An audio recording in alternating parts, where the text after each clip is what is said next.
Welcome to Bedtime Express, your gentle journey to peaceful sleep.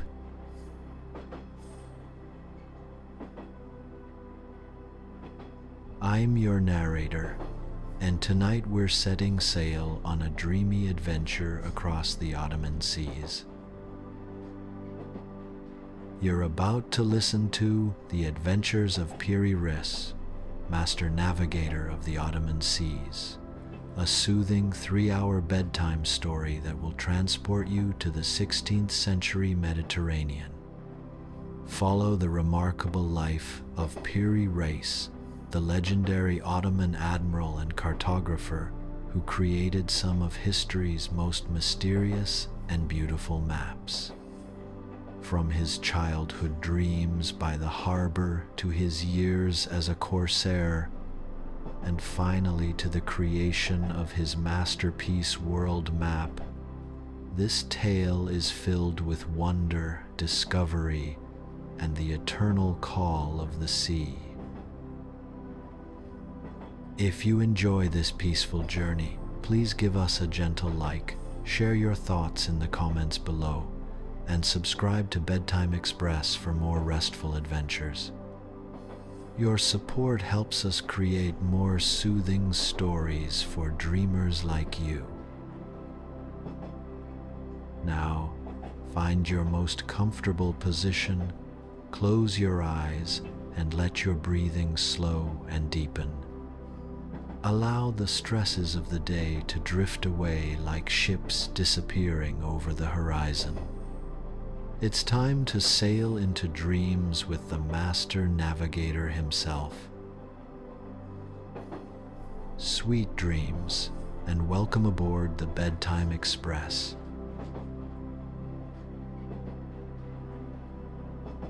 The Adventures of Piri Reis, Master Navigator of the Ottoman Seas. Once upon a time, in the gentle year of 1465, when the world was still wrapped in mystery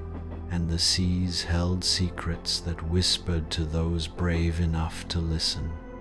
a baby boy was born in the coastal town of Gelibolu. His name was Ahmed Muhyiddin Piri, but the world would come to know him simply as Piri Reis, the master of maps and the sultan of the seas. The very stars seemed to pause in their celestial dance the night he was born, as if recognizing that someone special had entered the world, someone destined to chart the unknown waters and unlock the mysteries of distant lands. The house where little Piri took his first breath was built of warm honey-colored stone, with windows that faced the sea so that the sound of waves would be the first music to reach his tiny ears. His father, Hachi Mehmet, was a respected merchant who traded in precious spices and fine silks that arrived on ships from far-off ports, their holds filled with the treasures of lands whose names sounded like poetry when spoken aloud. His mother, Aishe Hatun,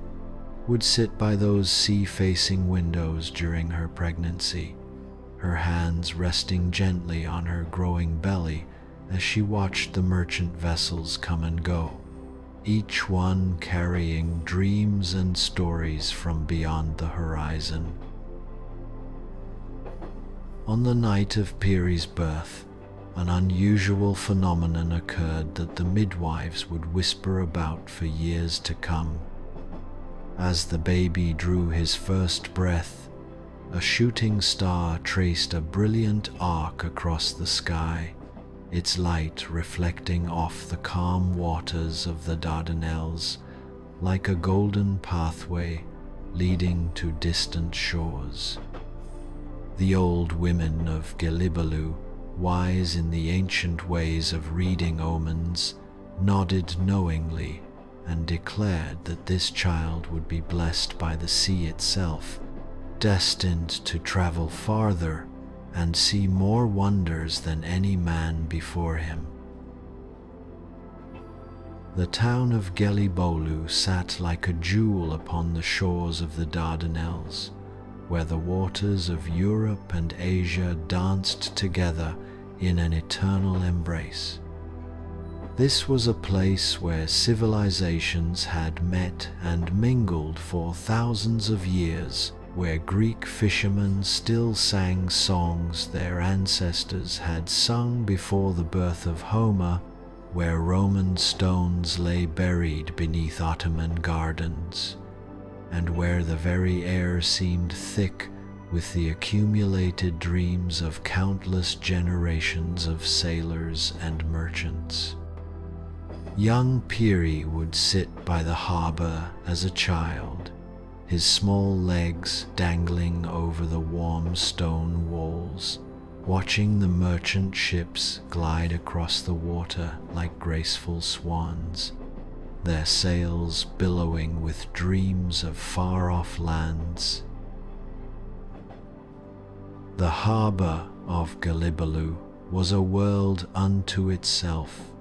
a place where reality and imagination blended like wine and water in a sailor's cup.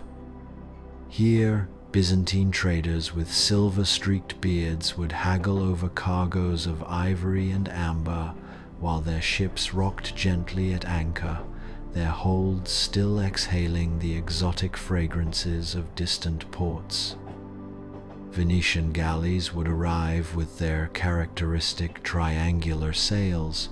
bringing news from the Italian city-states, along with barrels of fine wine and bolts of silk that shimmered like captured moonlight. And sometimes, on days when the wind was just right, ships would arrive from even more distant places. Arab dhows with their elegant curved prows, Portuguese caravels weathered by long Atlantic voyages, and occasionally vessels flying flags that young Piri had never seen before, carrying crews whose languages sounded like music from another world. As a boy, Piri would spend hours listening to the sailors' tales, his dark eyes wide with wonder, as grizzled mariners spoke of islands where jewels grew on trees like fruit, of cities built entirely of gold that rose from jungle mists at dawn, and of sea monsters so vast that sailors mistook them for islands until they began to move. But even at his tender age, Piri possessed an unusual gift. He could distinguish between the truth and the embellishment in these stories, separating the genuine observations from the flights of fancy that naturally accrued to any tale told too many times in too many taverns. He would ask careful questions about currents and wind patterns, about the color of the water at different depths, about the flight patterns of seabirds that might indicate the presence of land beyond the horizon. The salt-kissed breeze would carry stories from distant shores, and little Piri would close his eyes and imagine himself sailing beyond the horizon, where the sky kissed the sea in a line as thin as silk thread. In his dreams he sailed ships made of mother-of-pearl across seas of liquid silver, guided by stars that sang lullabies in languages older than time itself. He dreamed of drawing maps on sheets of cloud, marking the locations of wonders that no human eye had yet beheld, creating charts that would guide future generations of explorers toward discoveries that would change the world forever. His uncle, Kemal Reis, was already a celebrated admiral in the Ottoman Navy, a man whose very name made pirates tremble and whose ships moved across the Mediterranean like shooting stars across the night sky. Kemal had earned his reputation through a combination of brilliant seamanship, fearless courage, and an almost supernatural ability to appear where his enemies least expected him. His flagship, the Qadir, was painted in colors that seemed to shift and change with the light, sometimes deep blue like the midnight sea, sometimes silver like moonlight on water, sometimes green like the mysterious depths where ancient secrets lay sleeping. When Uncle Kemal would return from his voyages, the entire harbor would transform into a festival of celebration. The ship's arrival would be announced by the distant sound of drums and the joyful cries of lookouts who had spotted the familiar silhouette of the Qadir on the horizon. As the great vessel glided into port, her sails billowing like the wings of some magnificent seabird, crowds would gather on the waterfront to hear the latest news from distant waters and to catch a glimpse of whatever treasures the Admiral had brought home from his adventures. But for young Piri, the greatest treasure that Uncle Kemal brought back was not gold or jewels or exotic spices. It was stories. In the evenings, when the harbor had grown quiet and the merchant ships rocked gently at their moorings like sleeping sea creatures, Kemal would gather his nephew close in the family's private courtyard and unfold tales that seemed to contain all the wonder and mystery of the world beyond the horizon.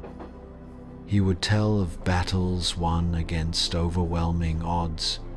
where Ottoman seamanship and courage had triumphed over larger enemy fleets through superior knowledge of winds and currents. There was a morning off the coast of Sardinia. Uncle Kemal would begin, his weathered hands moving in graceful gestures that seemed to summon the very sea breeze into their quiet courtyard, when we found ourselves surrounded by 7 Genoese galleys, each one bristling with cannon and filled with men who thought they had cornered the famous Kemal Reis at last. The sun was just rising, painting the water gold and crimson, and for a moment it seemed as if we were sailing across a sea of liquid fire. But I had noticed something that morning that our enemies had not: the way the gulls were flying, low and swift toward the northwest, and the particular color of the clouds gathering on the horizon. A storm was coming, nephew, but not the kind of storm that most sailors fear. This was what we call a sailor's storm. Strong winds but manageable seas, the kind of weather that favors those who understand how to work with the elements rather than fighting against them. So instead of trying to break through their line with cannon and sword, we waited, and when the storm winds arrived, we used them like invisible allies, letting the wind carry us past our enemy's formation while they struggled to maintain their positions in the freshening breeze. These stories would continue long into the night, each one teaching young Piri something new about the art of seamanship, about reading the signs that nature provides to those wise enough to observe them, and about the deep, almost mystical connection that exists between a true sailor and the sea that calls to him. Uncle Kemal would speak of islands that appeared like mirages in the morning mist, their beaches white as pearl, and their hills covered with trees that bore fruit unknown to the botanists of Constantinople. He told of encounters with sea creatures so magnificent that they seemed like living legends, whales as large as islands, their songs echoing through the deep waters like hymns sung in an ancient language that only the ocean understood. But perhaps most fascinating to young Piri were his uncle's tales of the stars and how they served as guides for navigators who ventured far from familiar shores. "The stars," Uncle Kemal would whisper as young Piri's eyes grew heavy with sleep, "are not just distant lights decorating the heavens, my dear nephew.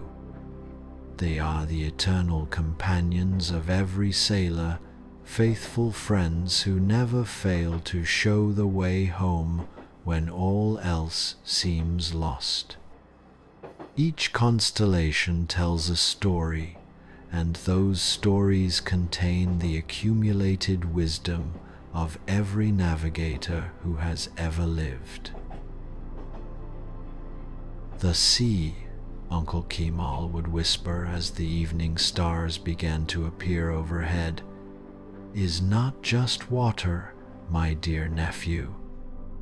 It is a living thing, breathing with the tides, singing with the winds, and holding memories older than the oldest olive trees. To understand the sea, one must become one with it, must learn to read its moods like pages in a book written by Allah Himself. The color of the water tells you about the depth beneath your keel. Deep blue means deep water, while green often indicates shallow areas where you must proceed with caution. The way the waves break against your ship's bow can tell you about currents you cannot see, and the behavior of dolphins and seabirds can warn you of storms still beyond the horizon." And so, young Piri began his education not in dusty classrooms filled with theoretical knowledge, but on the rolling decks of his uncle's ships, where every lesson was seasoned with salt spray and every classroom was bordered by the infinite blue of the open sea. His first voyage came when he was barely 12 years old, a slender boy with curious eyes and hands that were quick to learn the countless tasks that kept a ship sailing smoothly through both calm seas and violent storms. He learned to feel the subtle changes in the wind that spoke of coming storms, to read the flight patterns of seabirds that pointed toward hidden islands, and to navigate by the gentle guidance of stars that had watched over sailors since the beginning of time. The first time young Piri climbed the rigging of a ship under full sail, feeling the mast sway gently beneath him while the deck rolled with the motion of the waves far below, he experienced a moment of pure transcendence that would stay with him for the rest of his life. From his perch high above the deck, he could see the curve of the earth itself, the way the horizon bent gently away in all directions, like the rim of an enormous bowl filled with liquid sapphire. The ship seemed small from this height, a tiny creation of wood and rope and canvas courage, challenging the immensity of the ocean. And yet there was something magnificent about that courage, something that spoke to the very essence of what it meant to be human. His small hands grew strong from pulling ropes and adjusting sails. His keen eyes learned to spot the telltale signs of land long before it appeared on the horizon. The particular quality of light that reflects from snow-capped mountains, the behavior of certain seabirds that never venture far from their nesting grounds, the way clouds form differently over land than they do over open water. He learned to read the sea in all its moods, from the glassy calm of windless days when the water stretched like a mirror reflecting heaven itself, to the violent fury of storms when waves tall as buildings would crash over the ship's bow and test every piece of rope and timber to its very limits. By the time Piri reached his 15th birthday, marked by a celebration held on the deck of his uncle's ship under a canopy of stars that seemed to dance with joy at his coming of age, he had already sailed more seas than most men would see in their entire lifetimes. He had witnessed the golden sunrise over the volcanic islands of the Aegean, where ancient civilizations had built temples to gods whose names were now whispered only by the wind. He had felt the mysterious pull of the currents near the coast of North Africa, where the Mediterranean mingles with waters that have journeyed from the far reaches of the Atlantic Ocean. He had marveled at the way dolphins would dance alongside their ship as if welcoming them to their watery kingdom, their sleek bodies cutting through the waves with a grace that made human efforts at swimming seem clumsy by comparison. He had seen flying fish leap from wave to wave like silver arrows shot by some unseen archer, and he had watched whales breach the surface of the ocean with such power and majesty that they seemed like living mountains briefly freed from the laws that bind earthbound creatures. Each of these experiences added another layer to his understanding of the sea, another note to the complex symphony of knowledge that was growing within his mind. But most importantly, during these formative years under his uncle's tutelage, he had begun to dream of something that had never been done before, creating the most accurate and beautiful map the world had ever seen, a masterwork that would combine the precision of a mathematician with the soul of a poet, serving as both practical guide and work of art for generations yet unborn. In those days, maps were precious things, guarded like royal treasures and often filled with more imagination than truth. The cartographers of the age worked in isolation, each jealously protecting their secrets, creating charts based on second-hand accounts and ancient texts rather than direct observation. Sea monsters decorated the empty spaces where knowledge failed, their writhing tentacles and gaping maws representing not actual creatures but the very real dangers of the unknown. Whole continents were drawn from sailors' half-remembered dreams rather than careful observation,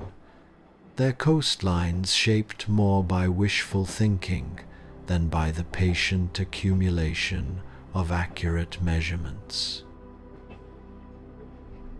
But young Piri had a different vision, one that came to him gradually like the slow brightening of dawn over a calm sea. He wanted to create maps that would be so precise, so beautiful, and so reliable that they would serve as faithful guides for generations of sailors yet to come. These would not be mere technical drawings, but works of art that captured not just the physical geography of the world, but something of its soul as well, the romance of distant shores, the mystery of unexplored waters, and the eternal human desire to know what lies beyond the horizon. The inspiration for this grand project came to him one evening as he stood watch on the deck of his uncle's ship, somewhere in the waters between Crete and Cyprus, with the constellation of Orion rising majestically above the eastern horizon. The sea was unusually calm that night, its surface reflecting the stars so perfectly that it seemed as if the ship were sailing through space itself, navigating between celestial bodies that hung both above and below like lanterns, lighting an infinite cathedral. In that moment of perfect tranquility, with the gentle sound of water lapping against the ship's hull providing a rhythmic accompaniment to his thoughts, Piri experienced what mystics might call a vision. He saw in his mind's eye a map unlike any that had ever been created, not just a collection of lines and symbols on parchment, but a living document that would grow and evolve as human knowledge expanded, incorporating new discoveries while preserving the hard-won wisdom of earlier generations. This map would be accurate enough to guide a ship safely through treacherous waters, beautiful enough to serve as a work of art worthy of a sultan's palace, and comprehensive enough to serve as a permanent record of humanity's understanding of the world at this crucial moment in history. As he grew older and his reputation as a skilled navigator spread throughout the Ottoman fleet,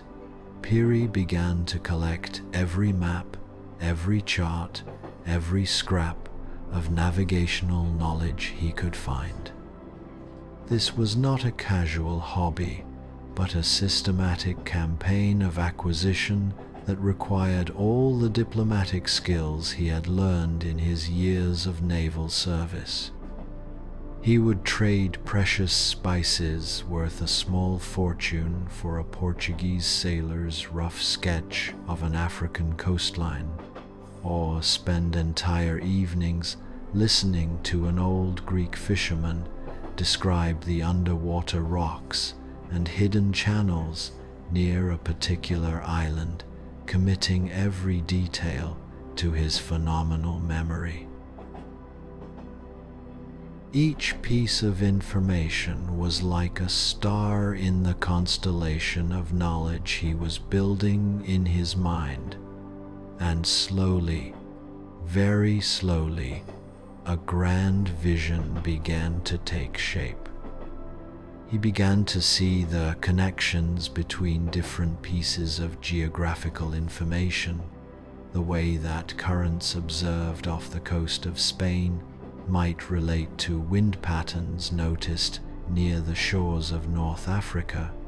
how the seasonal migrations of certain fish might reveal underlying patterns in ocean temperature and depth that were invisible from the surface. His mind became a vast library where every chart, every observation, every sailor's tale was carefully catalogued, and cross-referenced with everything else he had learned. The young man's reputation as a skilled navigator began to spread throughout the Ottoman fleet like ripples across still water, carried by the tales of captains who had witnessed his uncanny ability to find safe harbor in the darkest storms, and to navigate by stars when compass and chart alike had been rendered useless by the fury of wind and wave. Senior admirals would request his presence on their most challenging voyages, knowing that Piri's keen eye and steady hand could guide them safely through treacherous waters that had claimed many ships before them. His colleagues began to speak of him with a mixture of admiration and wonder, as if he possessed some mystical connection to the sea that allowed him to read its moods and intentions with supernatural accuracy. But Piri had bigger dreams than simply following in his uncle's wake, prestigious though that path might have been. He wanted to chart new courses through unexplored waters, to discover islands that existed only in legend, and to create something that would outlast his own mortal years and serve as a guide for sailors who would ply these waters long after his name had been forgotten. There was something almost sacred about this calling, as if he had been chosen by the sea itself to serve as a bridge between the ancient knowledge of previous generations and the discoveries that future explorers would make in lands not yet dreamed of. During the quiet hours of night watches, when the ship sailed through waters so calm they seemed like liquid glass, and the only sounds were the gentle creaking of timber and rope, Piri would often find himself standing alone at the ship's rail, gazing out at the star-scattered heavens and contemplating the magnitude of the task he had set for himself. The ocean stretched endlessly in all directions, holding secrets that might take 1,000 lifetimes to uncover fully, and yet he felt drawn to attempt something that no single person had ever tried before, to create a comprehensive portrait of the world's waters that would serve both as scientific document and work of art. And so our story truly begins, dear listener, with a young man standing on the deck of a ship at sunset, the Mediterranean stretching endlessly before him like a carpet of liquid gold, woven with threads of crimson and amber by the dying light of day. The year was 1495, and Piri Reis was about to embark on the adventures that would make his name legendary throughout the Ottoman Empire and far beyond its borders. Little did he know that his greatest discoveries would not be the lands he would find or the battles he would win, but the maps he would create. Maps so extraordinary that they would puzzle and amaze scholars for centuries to come, raising questions about the extent of geographical knowledge in his time that remain unanswered to this day. As the first stars began to appear in the darkening sky, each one a celestial lighthouse guiding sailors home across the vast expanse of water, Piri made a solemn promise to himself and to the endless sea that stretched before him in every direction. He would become not just a navigator following routes established by others, not just an admiral commanding fleets in service to his sultan, but an artist of the ocean itself, painting the world's waters with the careful strokes of truth and wonder, creating something beautiful enough to inspire future generations and accurate enough to guide them safely to their destinations. The waves lapped gently against the ship's hull, singing their ancient lullaby that had been heard by every sailor since the first human being ever dared to trust their life to a vessel upon the wine-dark sea. And the first chapter of Piri Reis's extraordinary adventure began to unfold like a sail catching the evening breeze. Above him, the stars wheeled in their eternal dance, the same stars that had guided Odysseus home to Ithaca, that had shown Alexander's fleet the way to India, and that would one day watch over Columbus as he sailed toward his fateful encounter with the New World. In their ancient light, the future admiral could glimpse something of the destiny that awaited him, though he could not yet imagine the full scope of the wonders he would discover or the lasting legacy he would leave for all those who would follow in his wake. The Mediterranean Sea in the early 1500s was like a vast stage where the drama of nations played out daily,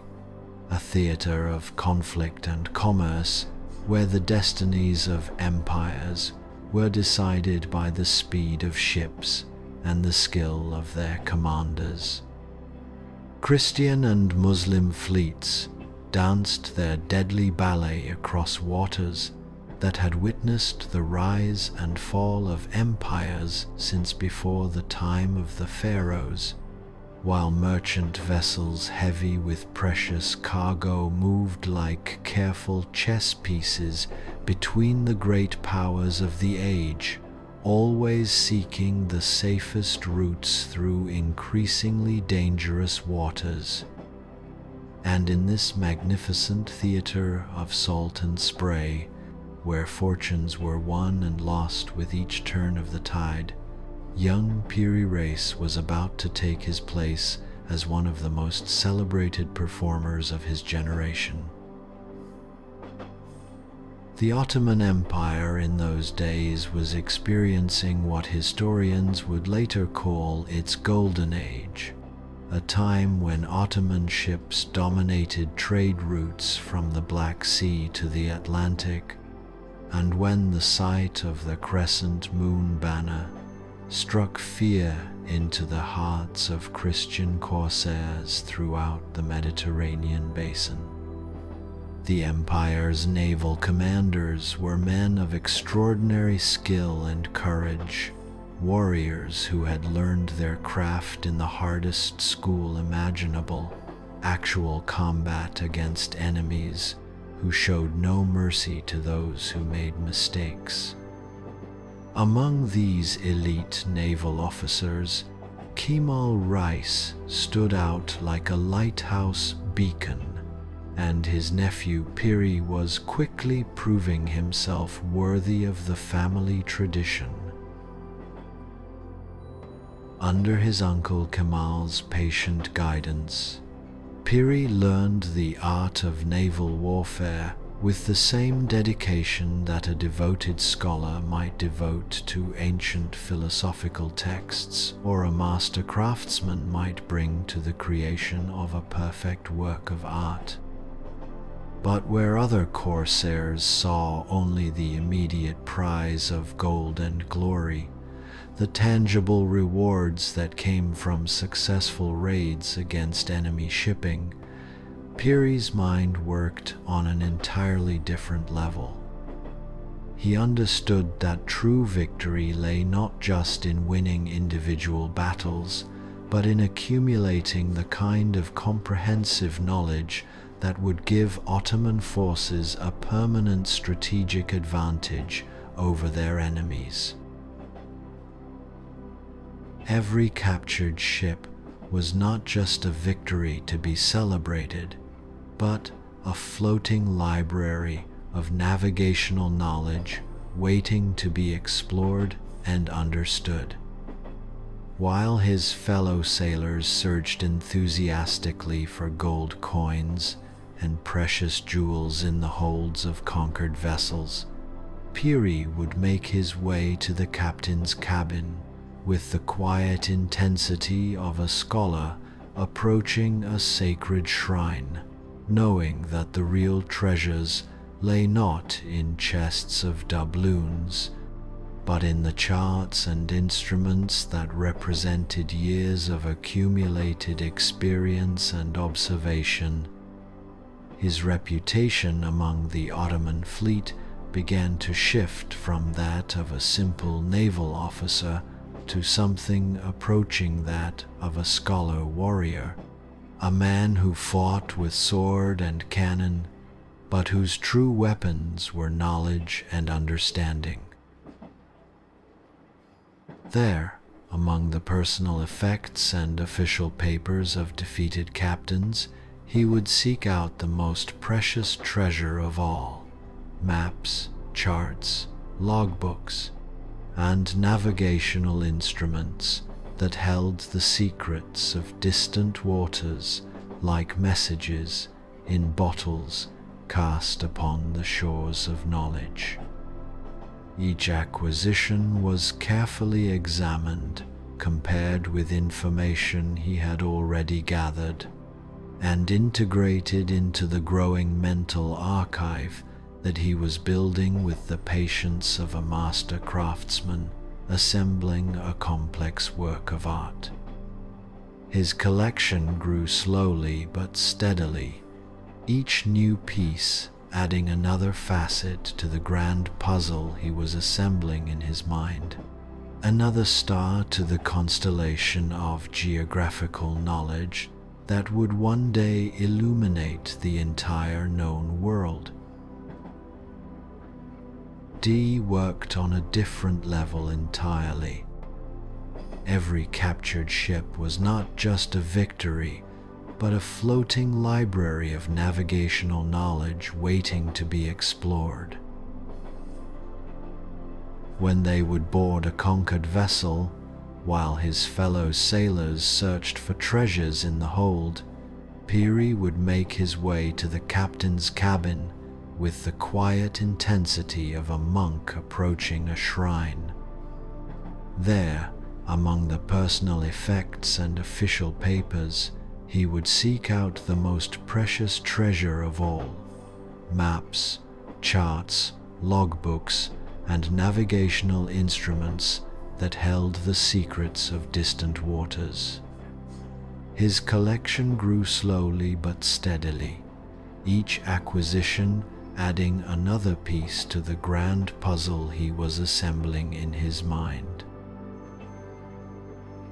One particularly memorable encounter occurred off the coast of Valencia in the spring of 1501, on a morning when the sea mist hung low over the water like a gossamer veil, and the rising sun painted the clouds in shades of rose and gold that seemed almost too beautiful to be real. The Ottoman fleet had been patrolling these waters for several days, searching for Spanish treasure ships returning from the recently discovered lands across the Atlantic Ocean, when lookouts spotted a lone galleon struggling against contrary winds about 10 miles to the southwest. The vessel was clearly heavily laden, riding low in the water and making poor progress despite having all her sails set to catch every breath of the fitful breeze. As the Ottoman ships closed in for the attack, Piri found himself studying not just the tactical situation, but the Spanish ship itself, her design, her handling characteristics, the way she responded to the wind and waves. This was clearly a vessel built for long ocean voyages rather than Mediterranean coastal trading, with the high stern castle and deep draught that marked her as one of the new breed of ships designed to carry precious cargo across the vast expanses of the Atlantic. Even as the battle raged around him, with cannon smoke drifting across the water and the shouts of sailors echoing across the waves, part of Piri's mind was already wondering what secrets this ship might hold in her captain's quarters.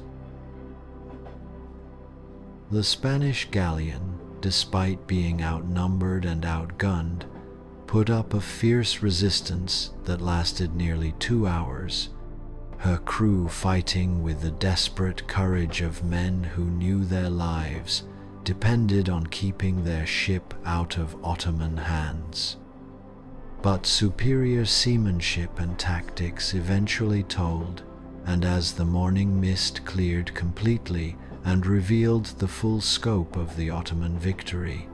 Piri found himself standing on the deck of the conquered vessel, salt spray still glistening on his beard and the acrid smell of gunpowder still hanging in the air. The Spanish captain, a grizzled veteran with scars that spoke of many battles, surrendered his sword with the dignity of a professional soldier who had simply been outmaneuvered by a superior force. While his fellow sailors set about the practical business of transferring the ship's cargo of precious metals and exotic goods to their own vessels, Piri made his way to the captain's cabin with barely contained excitement, sensing that this particular prize might yield treasures far more valuable than mere gold and silver.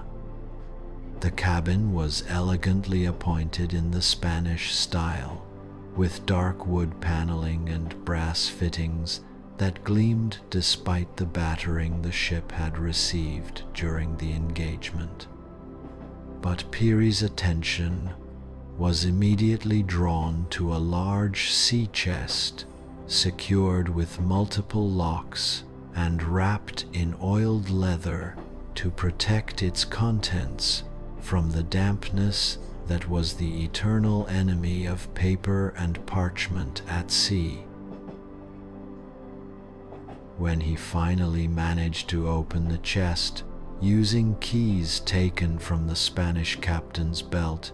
Piri found himself face to face with a treasure more valuable than all the gold in the ship's hold could ever be. Wrapped carefully in oiled leather and tied with silk ribbons that spoke of their extreme importance to their previous owner, was a collection of charts depicting the recently discovered lands across the Atlantic Ocean.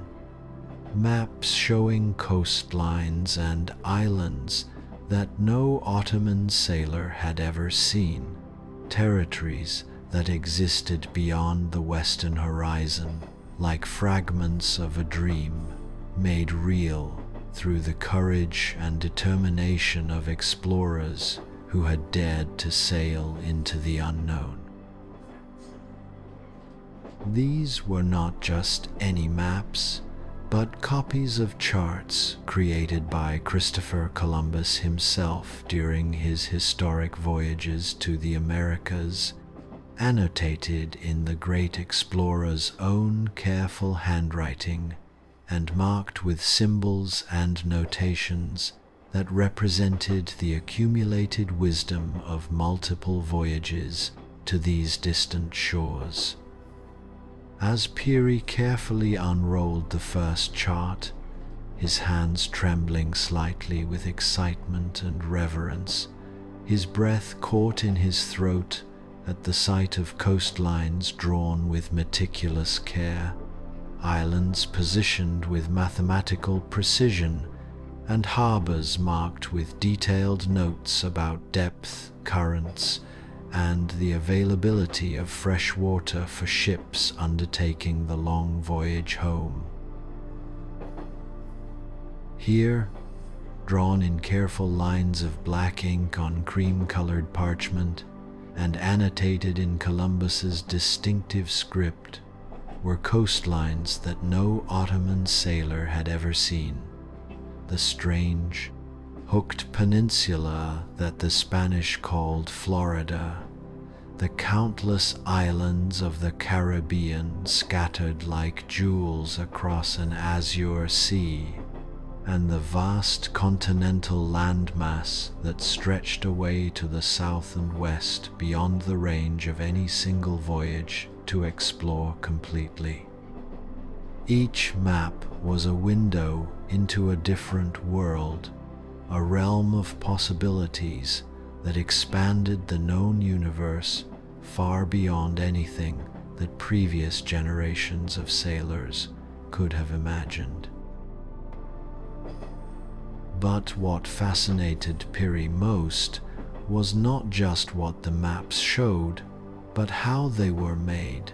and how they had evolved over time as new information became available.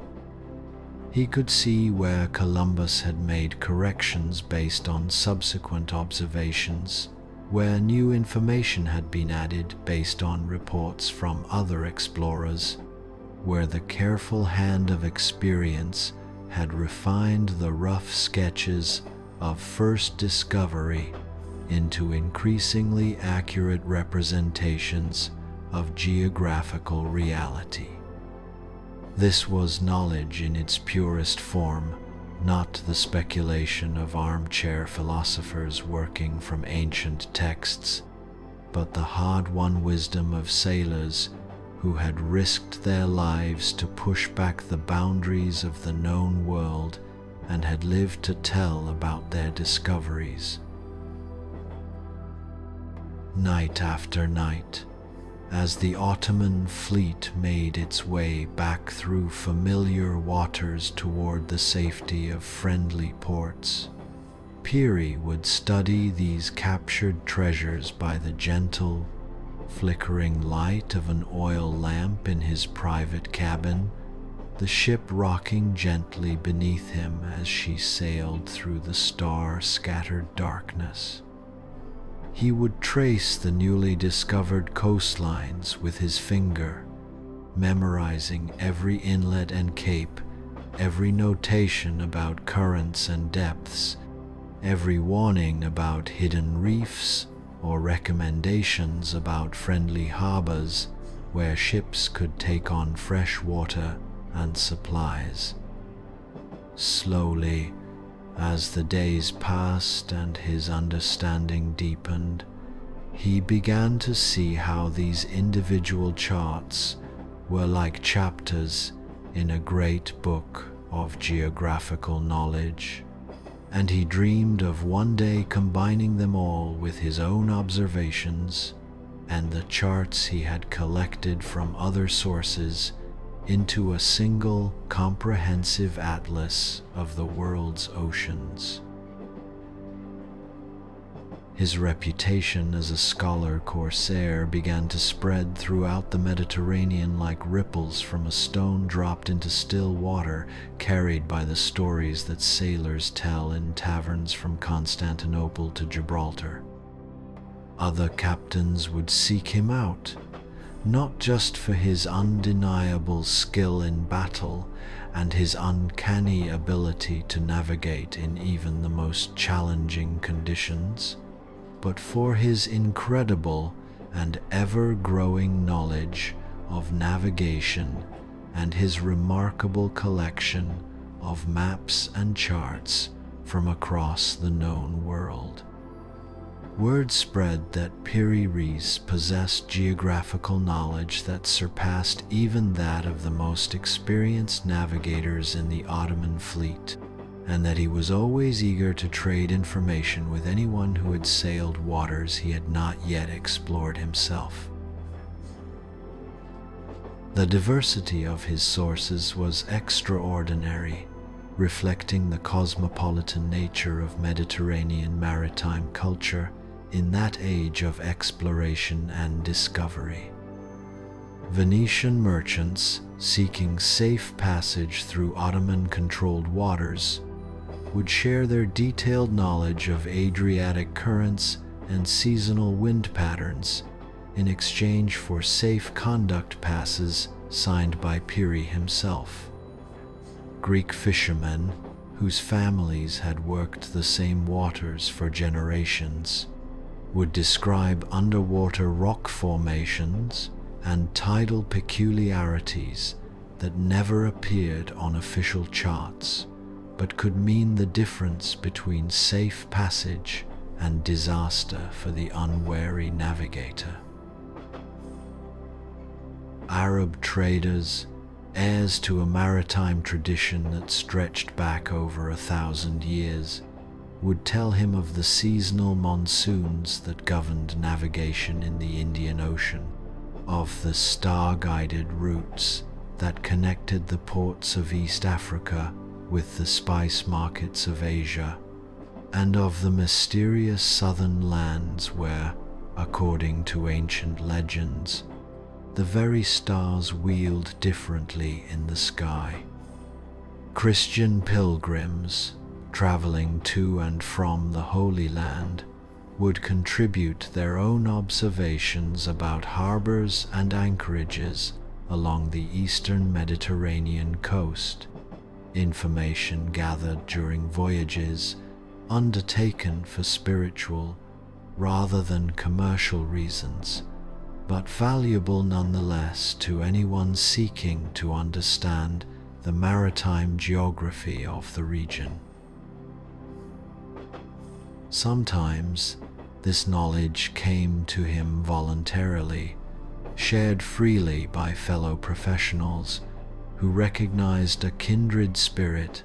and were eager to contribute to the growing body of geographical understanding that Piri was assembling. But just as often, the information came as the spoils of war taken from conquered ships, along with more conventional treasures of gold and silver and precious stones. Each captured chart was studied with the intensity of a scholar examining a rare manuscript, compared with existing information and integrated into the vast mental library that Piri was constructing with the patience of a master craftsman, creating a work that would endure for centuries. One evening in the autumn of 1502, while the Ottoman fleet was anchored in a quiet cove near the island of Rhodes, taking shelter from a fierce gale that had been lashing the eastern Mediterranean for 3 days, Piri made an acquaintance that would profoundly influence the direction of his future work. The storm had driven many ships to seek shelter in the same protected waters, creating an unusual gathering of vessels from different nations and trading companies, all united by their common need for safety from the wind and waves that raged beyond the rocky headlands that sheltered their improvised harbor. Among the weather-bound mariners was an elderly Portuguese navigator named João da Costa, a man whose weathered face and permanently sun-darkened hands spoke of decades spent under tropical skies in waters far from the familiar confines of the Mediterranean basin. Da Costa had been captured several days earlier during an Ottoman raid on a Portuguese convoy, but unlike many prisoners of war, he seemed remarkably cheerful about his circumstances, as if he viewed his captivity as merely another adventure in a life that had been filled with extraordinary experiences.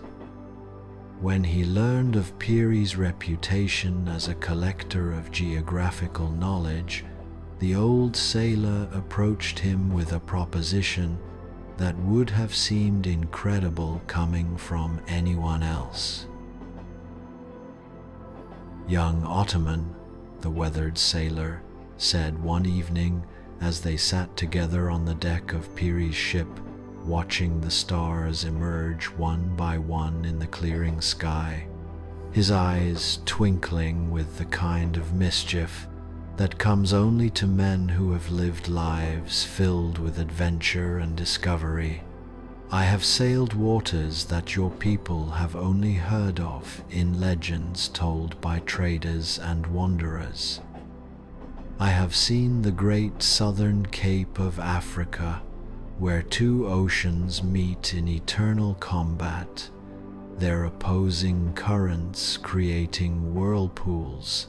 that can swallow ships and waves that tower higher than the minarets of your greatest mosques. I have watched the sun set over lands where no Muslim foot has ever trod, where strange beasts roam through forests so vast that a man could walk for months without seeing the same tree twice. I have navigated by stars that never rise above your Mediterranean horizon, and I have traded with peoples whose languages sound like the singing of birds, and whose cities are built from stones that gleam like captured sunlight. My knowledge could be worth more to you than a ship full of gold, for what is gold compared to the ability to find safe passage through unknown waters, or to locate harbors where fresh water can be found when your ship's supplies run low far from any friendly shore? The old sailor paused, studying Piri's face in the lamplight, as if trying to gauge whether this young Ottoman captain possessed the vision necessary to appreciate the true value of what he was offering. And so began one of the most extraordinary exchanges of geographical knowledge in the history of navigation, a meeting of minds that would have profound consequences for the future of cartography. For 3 days and nights, as the storm gradually subsided and the other ships began to make preparations for departure, the Portuguese sailor shared his secrets with Piri,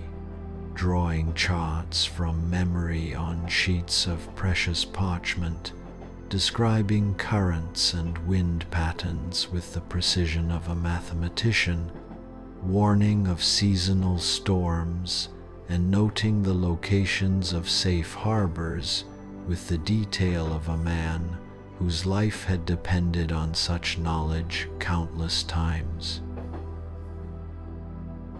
In return for this invaluable information, Piri not only granted the man his freedom, but provided him with supplies for his journey home, and a small purse of gold coins sufficient to book passage on a merchant vessel bound for Lisbon. But more than that,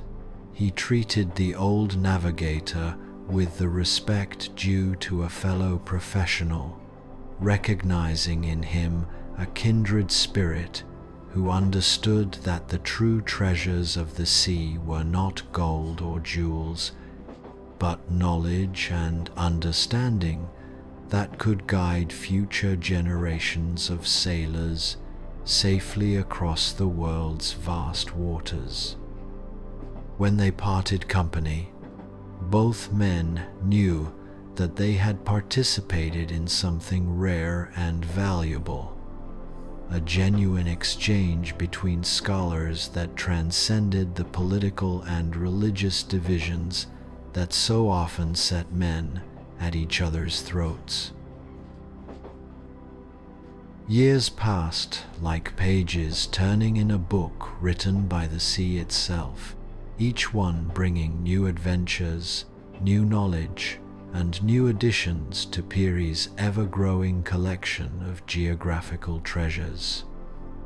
He participated in countless naval engagements that became the stuff of legend throughout the Ottoman Empire. The Siege of Modon, where Ottoman seamanship triumphed over Venetian fortifications.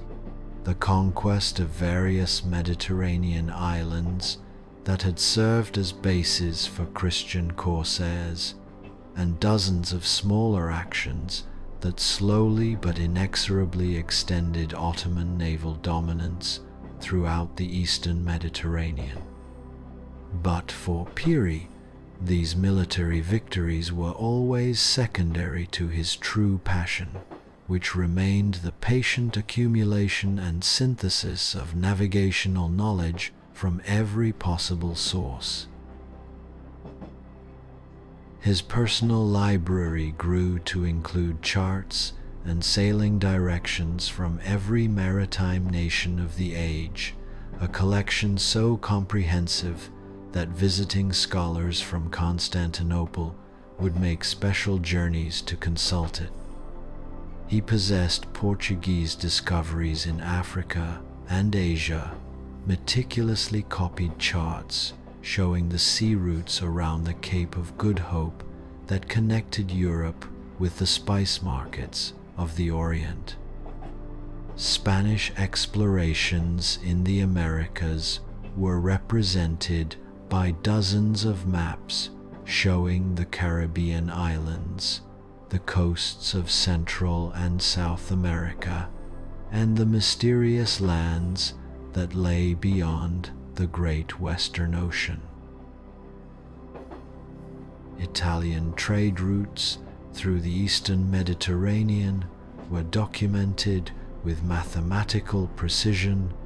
showing not just the standard shipping lanes, but also the seasonal variations that experienced navigators used to avoid storms and take advantage of favorable currents. He even possessed rough sketches of northern waters created by Viking navigators and other Nordic sailors, charts that depicted lands of ice and snow where the sun never set during summer months and never rose during the depths of winter. Each addition to his collection was carefully studied, cross-referenced with existing information, and integrated into the vast mental synthesis that was slowly taking shape in his mind. During the long winter months, when the Ottoman fleet remained in port and the Mediterranean storms made sailing too dangerous for all but the most urgent missions, Piri would spend countless hours in his private study, surrounded by maps and charts spread across every available surface, like pieces of an enormous puzzle waiting to be assembled. He would work by candlelight and oil lamp, comparing different versions of the same coastline, noting discrepancies, and trying to determine which sources were most reliable,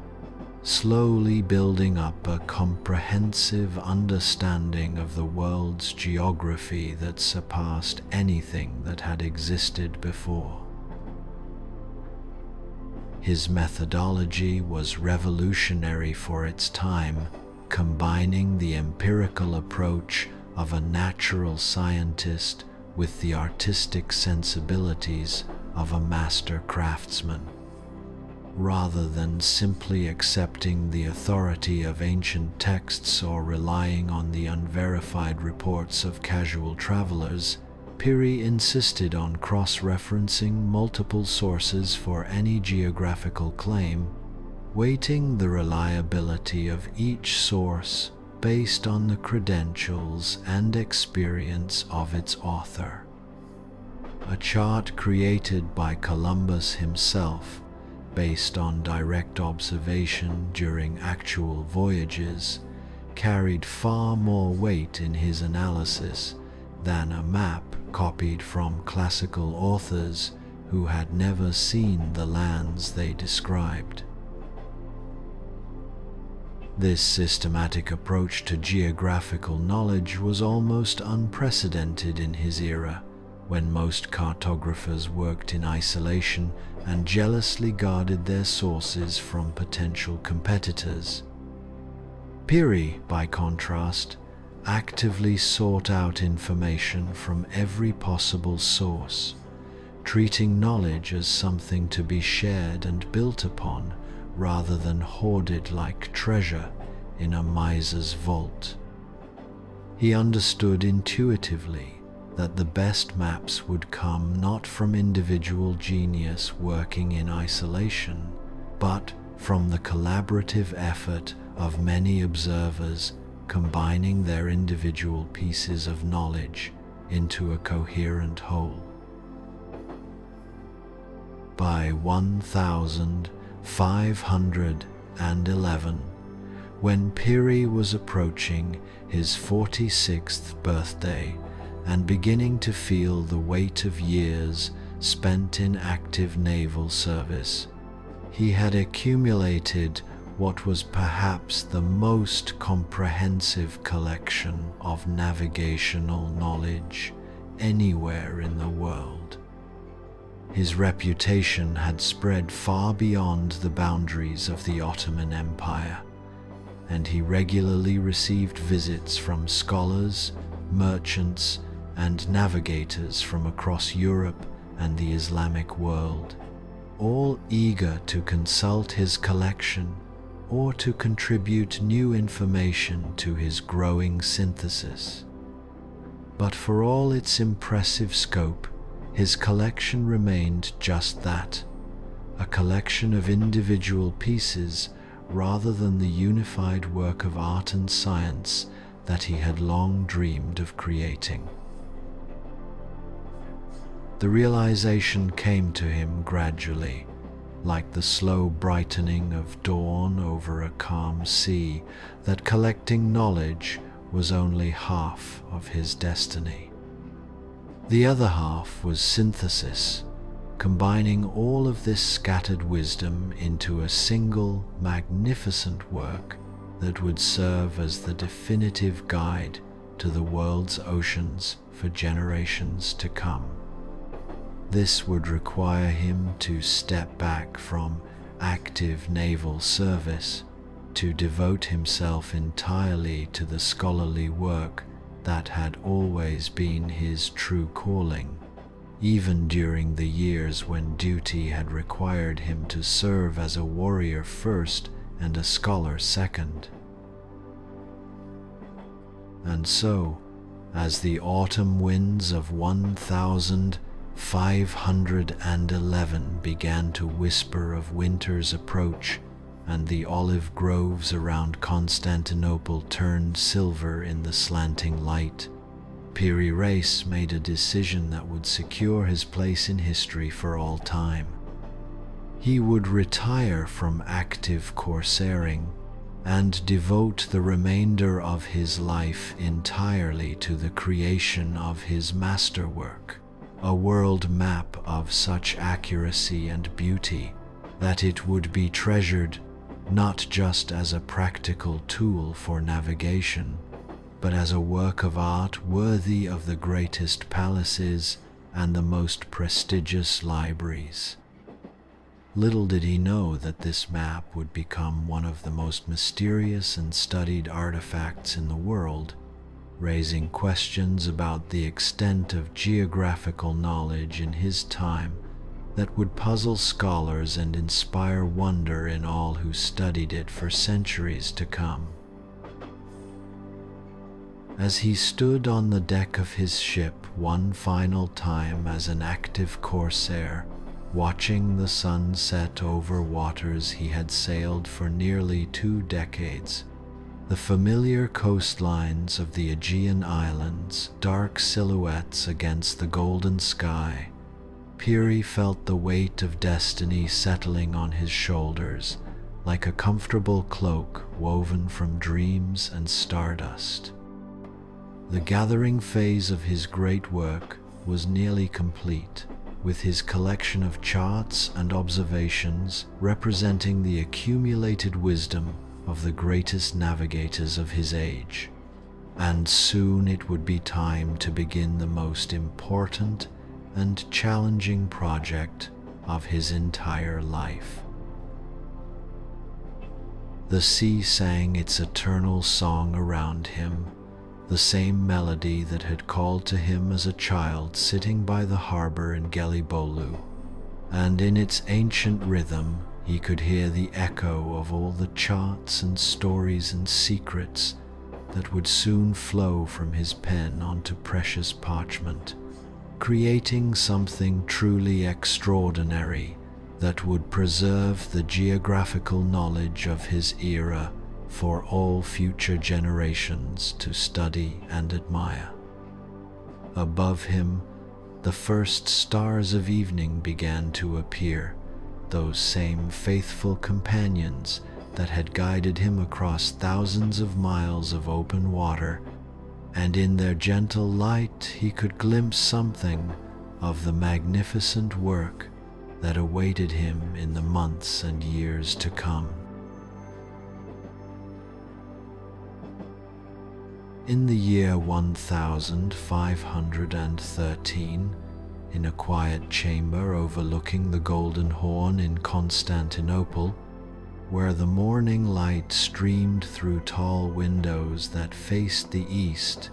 and the sound of ships' bells drifted up from the busy harbor below, Piri Reis embarked upon the most ambitious and significant project of his entire life. The room had been carefully chosen and prepared for this momentous undertaking. Large windows positioned to catch the best natural light throughout the day, sturdy tables crafted from the finest wood to support his precious charts and delicate instruments, and shelves lining the walls to hold the thousands of documents and maps he had collected over nearly 2 decades of sailing the world's oceans. Here, surrounded by the whispered secrets of 1,000 voyages and the accumulated wisdom of countless navigators, he would create his masterpiece, a world map that would combine unprecedented accuracy with breathtaking artistic beauty. The project began before dawn on a crisp autumn morning, with the first call to prayer echoing across the sleeping city and the waters of the Bosphorus still dark and mysterious in the pre-dawn hours. Piri had spent weeks preparing for this moment, arranging his workspace with the meticulous care of a master craftsman about to begin his greatest work, laying out his instruments in precise order and organizing his reference materials so that every chart, every note, every fragment of geographical knowledge would be within easy reach when needed. The centerpiece of his workspace was a large sheet of the finest gazelle skin parchment that money could buy, so perfectly prepared that it felt like silk beneath his fingers, and so durable that it would preserve his work for centuries to come. This parchment had been specially commissioned from master craftsmen who had spent their entire lives perfecting the ancient art of preparing writing surfaces that would endure through the ages. The gazelle skin had been carefully selected from animals that had grazed on the sweet grasses of Anatolia, then treated with a complex mixture of oils, alums, and other precious substances until it achieved the perfect balance of smoothness, durability, and receptiveness to ink that would be essential for a work of this importance. The final preparation had involved polishing the surface with smooth stones until it gleamed like ivory, creating a canvas worthy of what Piri envisioned as the most accurate and beautiful map of the world ever created, a work of art that would be both scientifically precise and aesthetically magnificent. For months before beginning the actual drawing, Piri had been engaged in the complex mathematical and intellectual preparation that would make his map possible. He had spent countless hours organizing his collected charts by region and reliability, creating a systematic catalog that allowed him to cross-reference different sources and identify discrepancies that needed to be resolved through careful analysis and comparison. Some charts, created by master navigators based on direct observation during actual voyages, were given the highest credibility, while others, based on second-hand reports or ancient texts, were treated with appropriate skepticism and used only to fill in gaps where more reliable sources were unavailable. The mathematical challenges were particularly daunting, requiring him to develop a projection system that would allow him to represent the curved surface of the Earth on his flat parchment with minimal distortion, a problem that had challenged the greatest scholars and mathematicians of his Freist to an age. His approach combined elements of classical geography learned from ancient Greek and Arab texts, with innovative techniques developed through his own years of practical navigation experience. He understood that every projection involved compromises, that it was impossible to transfer a spherical surface to a flat plane without some distortion, but he was determined to minimize these distortions as much as possible through careful mathematical calculation and intelligent choices about which aspects of geographical accuracy to prioritize. His mathematical skills, honed through years of celestial navigation, where a miscalculation of even a few degrees could mean the difference between finding a safe harbor and being lost at sea, now served him in the complex task of calculating precise distances and angles for his map. Every coastline would be positioned with the care of a jeweler setting a precious stone,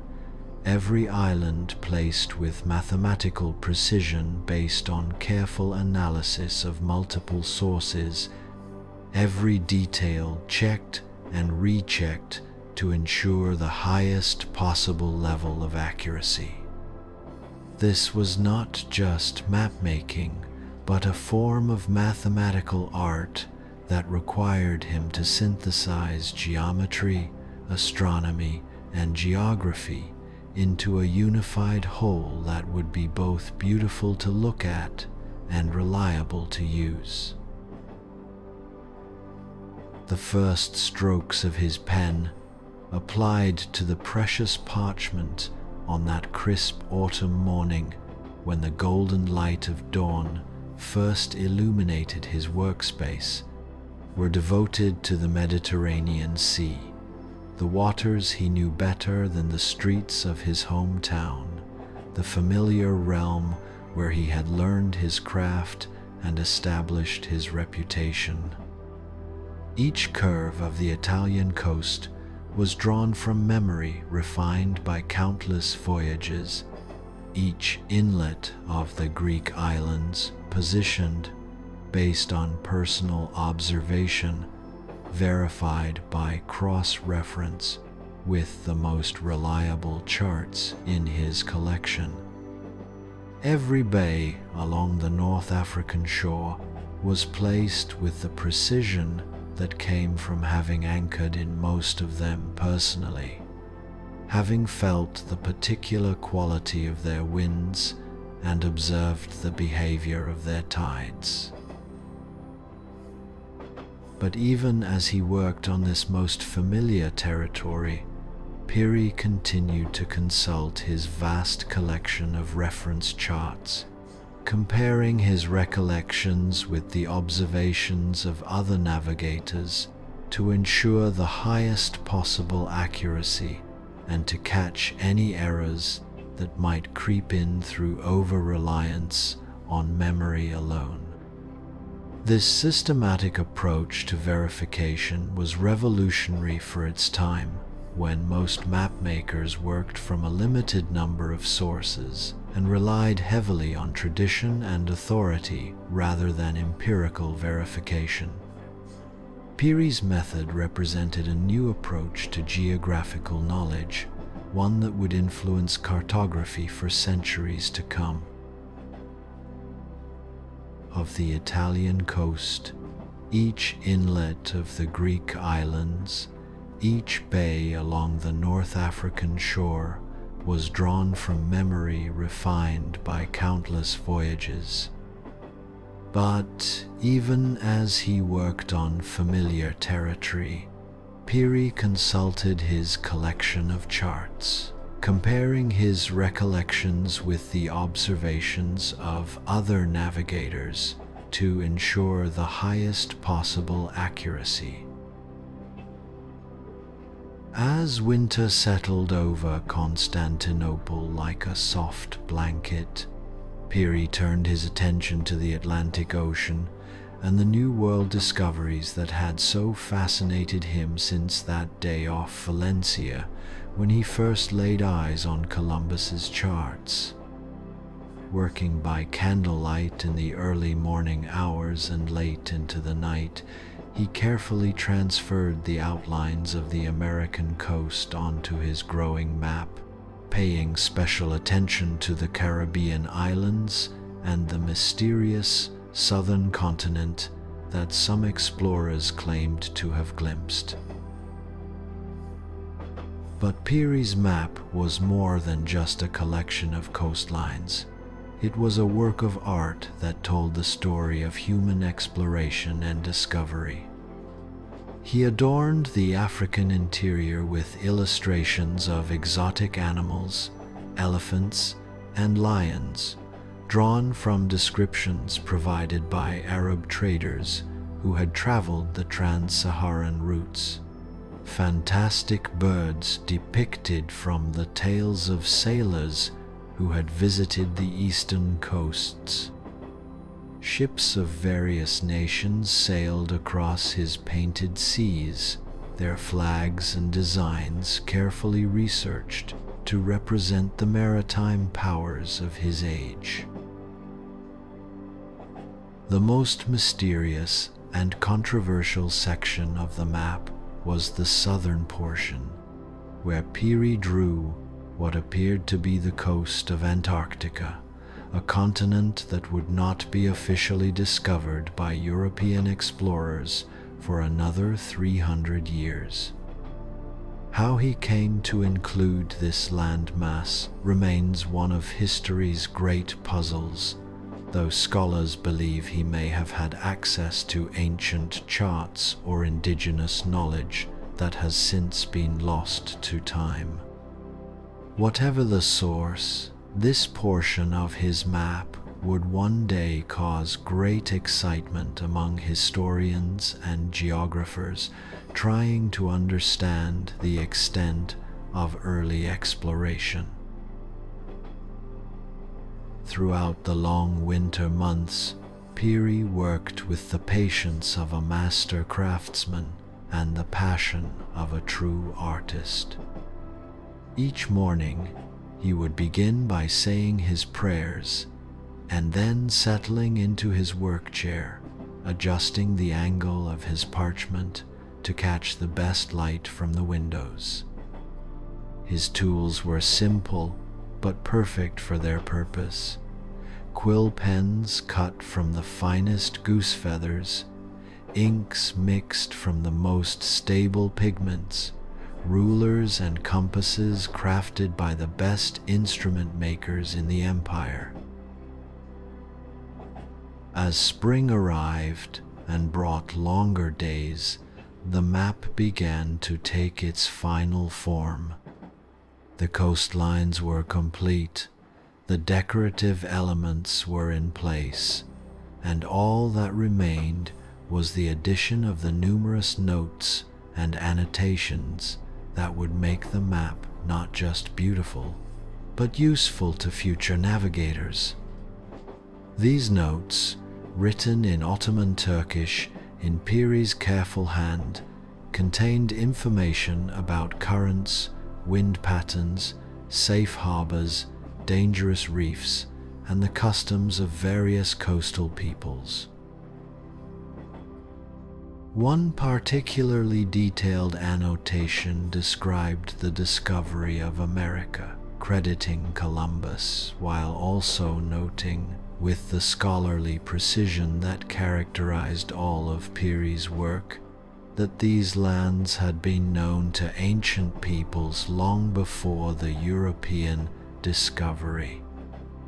This annotation reflected Piri's understanding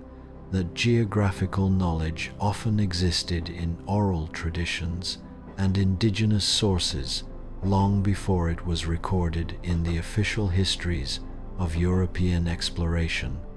and his willingness to acknowledge these alternative sources of information demonstrated the breadth and sophistication of his scholarly approach. Another extensive note explained his methodology and sources, mentioning specifically that he had consulted about 20 charts and mappe mundi, including maps drawn by Columbus himself, thus providing future scholars with invaluable information about the sources available to a 16th century cartographer.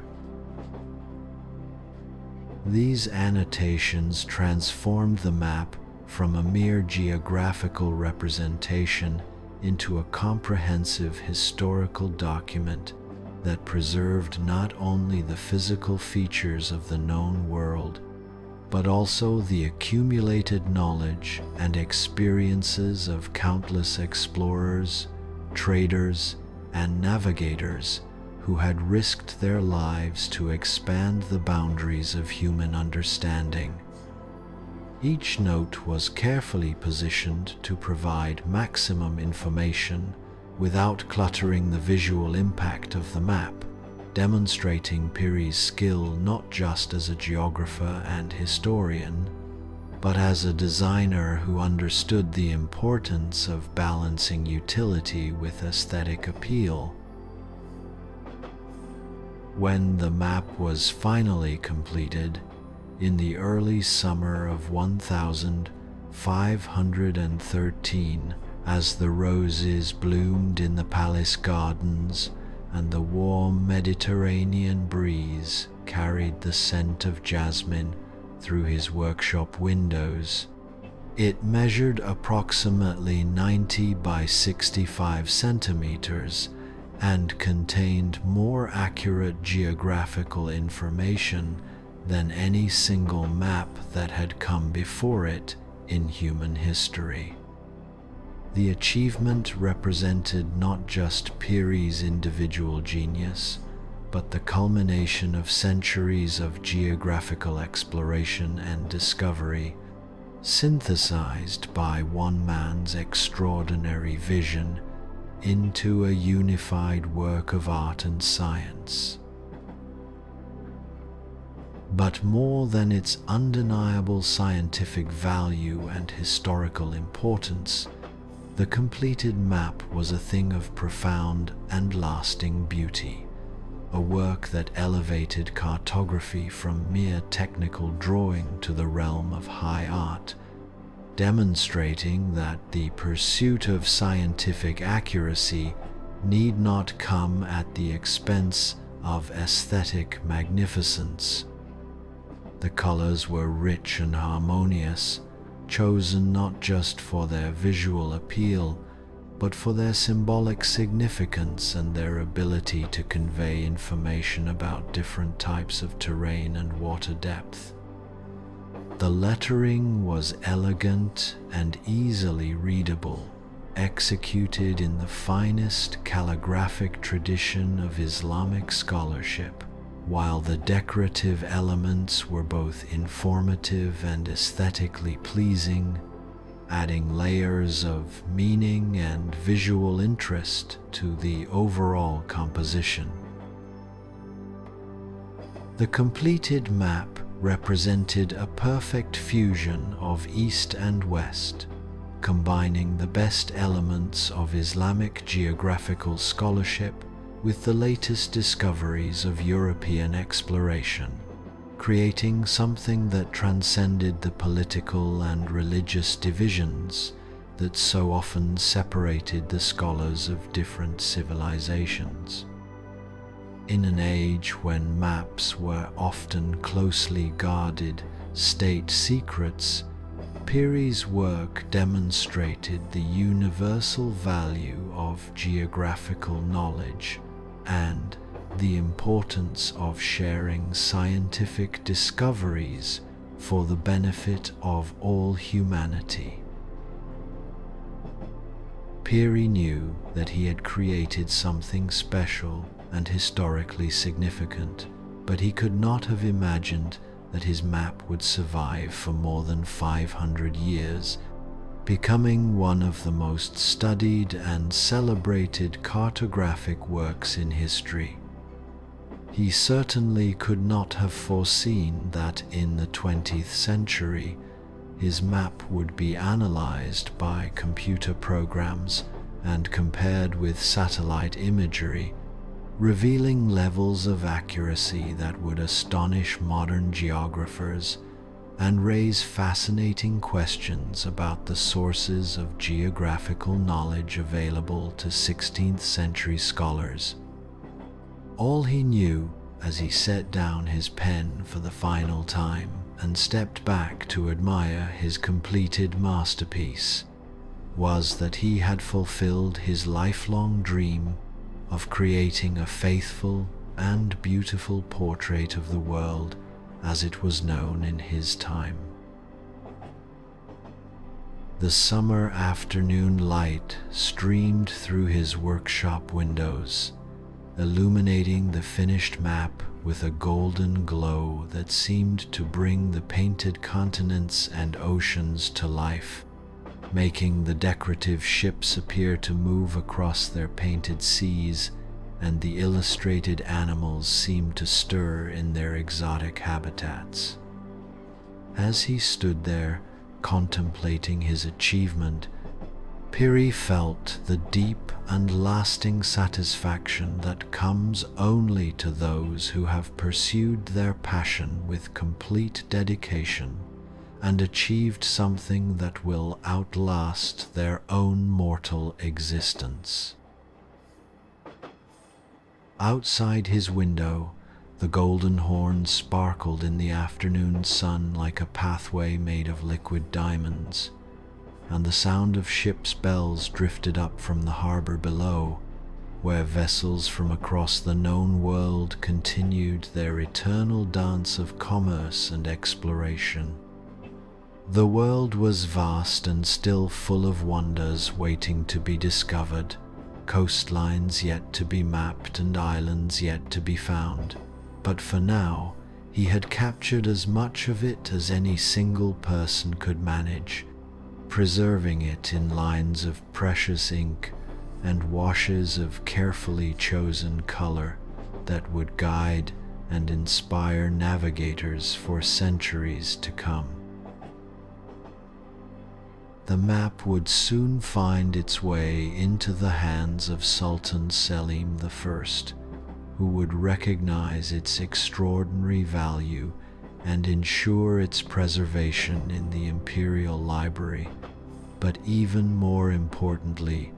copies and derivative works based on Piri's masterpiece would spread throughout the Ottoman Empire and beyond, carrying his geographical knowledge to ports and harbors across the Mediterranean and helping to establish new standards of accuracy and beauty in the art of mapmaking. The influence of his work would extend far beyond the immediate practical benefits it provided to navigators, inspiring a new generation of geographers and cartographers to pursue their own projects with the same combination of scientific rigor and artistic vision that characterized Piri's approach to his craft. As the years passed like gentle waves upon a sandy shore, Piri Reis found himself increasingly drawn to a new and even more ambitious project. His world map of 1513 had brought him fame throughout the Ottoman Empire and beyond. But he realized that a single map, however accurate and beautiful, could not contain all the navigational wisdom he had accumulated over a lifetime of sailing. And so, in the quiet hours before dawn, when the muezzin's call to prayer echoed across the sleeping city of Constantinople, an idea began to take shape in his mind. He would create the most comprehensive book of navigation the world had ever seen. The project that would become known as the Kitab-i Bahriye, or Book of Navigation, began around 1520 when Piri was 55 years old and at the height of his intellectual powers. Unlike his earlier map, which had been a single magnificent work of art, this new endeavor would be something entirely different, a complete guide to seamanship that would serve as both textbook and treasure trove for generations of sailors yet to come. It would contain not just maps, but detailed sailing instructions, descriptions of harbors, notes on local customs, warnings about seasonal weather patterns, and all the accumulated wisdom of the Mediterranean's greatest navigator. Working in his study overlooking the Bosphorus, where he could watch the endless parade of ships moving between the Black Sea and the Mediterranean, Piri began the monumental task of organizing nearly 3 decades of navigational knowledge. His approach was methodical and scholarly, dividing the Mediterranean and Aegean seas into sections, and then providing comprehensive coverage of each area. But unlike the dry, technical manuals that other navigators had produced, Piri's work would be infused with the poetry of the sea itself, combining practical instruction with beautiful illustrations and engaging narratives. The first version of the Kitab-i Bahriye was completed in 1523 521, but Piri was not satisfied with this initial effort. Like a master painter who continues to refine his work long after others might consider it finished, he spent the next 5 years expanding, revising, and perfecting his book. He added new maps based on more recent voyages, incorporated feedback from other navigators who had reviewed the early version, and enhanced the artistic elements that made the book not just useful, but beautiful to behold. The final version, completed in 1526, was a masterwork of both scholarship and artistry. It contained 210 maps covering virtually every important harbor, island, and stretch of coastline in the eastern Mediterranean, along with detailed written descriptions that read like love letters to the sea. Each map was a miniature work of art, carefully drawn and colored by hand, showing not just geographical features but also architectural landmarks, defensive fortifications, and other details that would help a navigator identify his location even from a great distance. One of the most remarkable aspects of the Kitab-i Bahriye was the way Piri combined technical precision with poetic description. His account of approaching the harbor of Venice, for example, begins with careful navigation instructions about winds and currents, but then transforms into a lyrical description of the city rising from the water like a dream made manifest in stone and marble. He describes the sound of church bells mixing with the cries of seagulls, the way the morning light catches the golden domes of the basilicas, and the bustling energy of merchants and sailors from every corner of the known world. Similarly, his description of the Greek islands reads like a series of pastoral poems, with each island receiving its own carefully crafted portrait. He writes of Crete as a land of ancient mysteries, where Minoan palaces slumber beneath olive groves and the ghosts of legendary heroes still walk the windswept hills. Rhodes appears in his pages as a fortress island, proud and defiant, where the Colossus once stood and where Christian knights had made their last stand against Ottoman expansion. But perhaps most touching are his descriptions of the smaller, less famous islands, the countless dots of land that pepper the Aegean-like stars scattered across the night sky. He writes with genuine affection about tiny fishing villages where time seems to stand still, about hidden coves where freshwater springs bubble up from the rocks, about monasteries perched on impossible cliffs where monks have prayed in solitude for centuries. These passages reveal Piri not just as a navigator and scholar,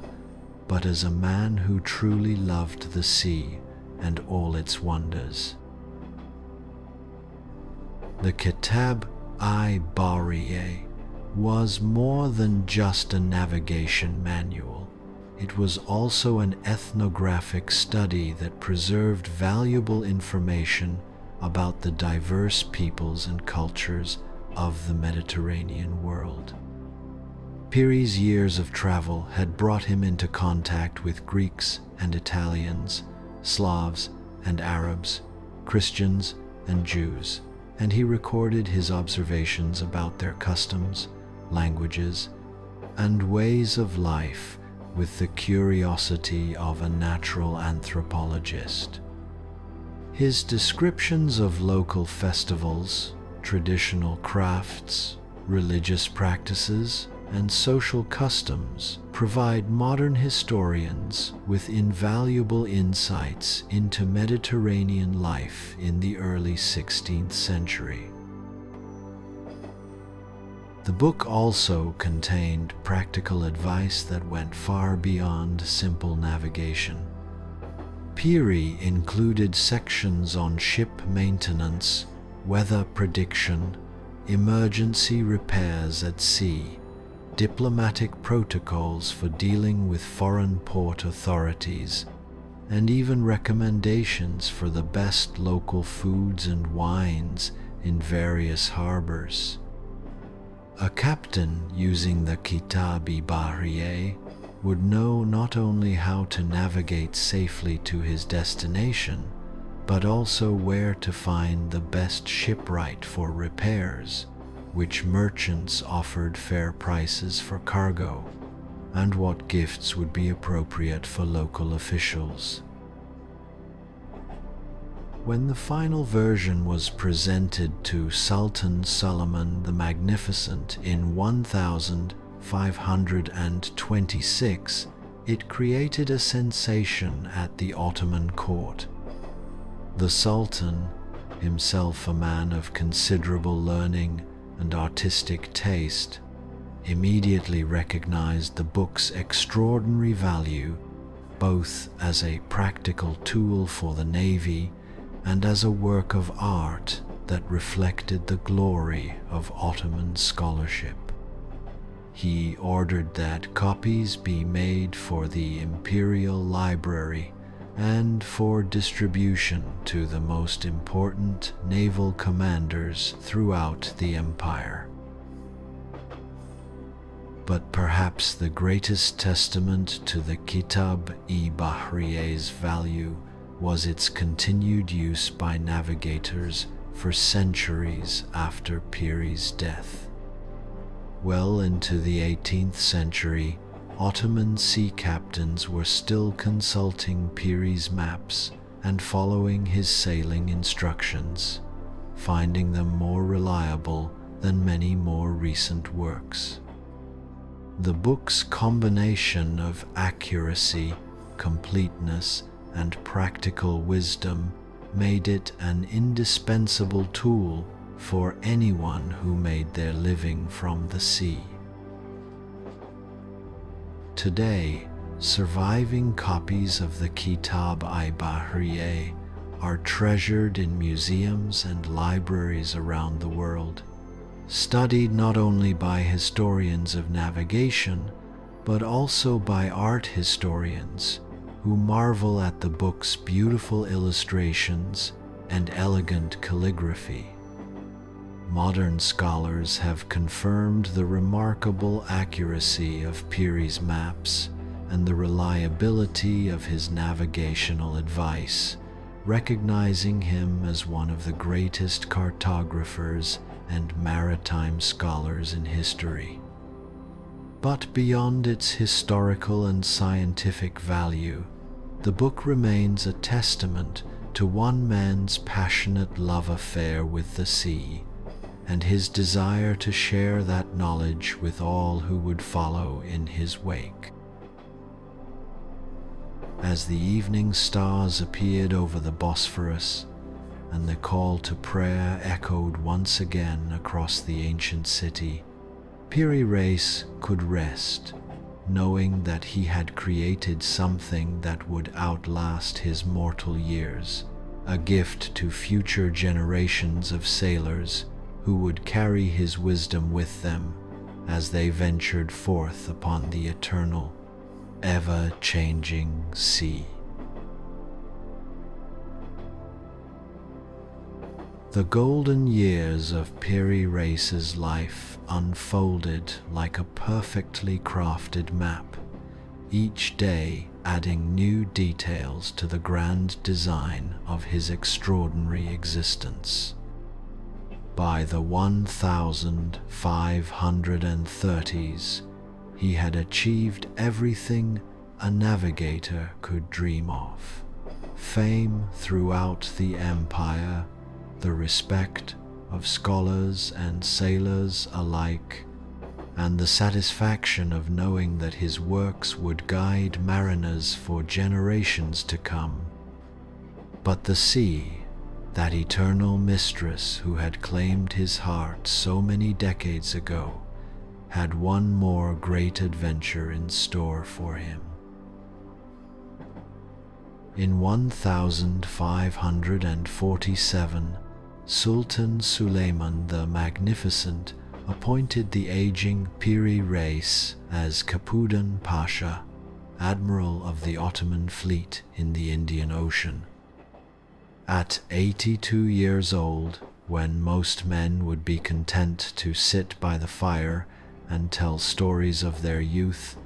Piri found himself embarking on perhaps the greatest challenge of his life. The appointment came with the mission to establish Ottoman naval supremacy in the Arabian Sea and the Persian Gulf, regions far from the familiar waters of the Mediterranean where he had made his reputation. The journey to his new command took Piri down the Red Sea, through waters that connected the ancient world of the pharaohs with the spice markets of India and the mysterious lands beyond. As his ship passed the legendary port of Jeddah, gateway to the holy city of Mecca, the old admiral stood at the rail and marveled at how his life's journey had brought him to these sacred waters, where pilgrims from across the Islamic world came to fulfill their most sacred obligation. The Red Sea stretched before him like a corridor between worlds, its depths holding the dreams of countless travelers who had passed this way before. When Piri arrived in Basra to take command of the Indian Ocean fleet, he found a navy that was powerful but lacking in the kind of systematic knowledge that had made him famous. The local captains knew their immediate waters well, but they lacked comprehensive charts of the broader region and reliable information about seasonal wind patterns, monsoon schedules, and the political situation in distant ports. Here was an opportunity for Piri to apply the lessons learned from decades of map-making and navigation to an entirely new theater of operations.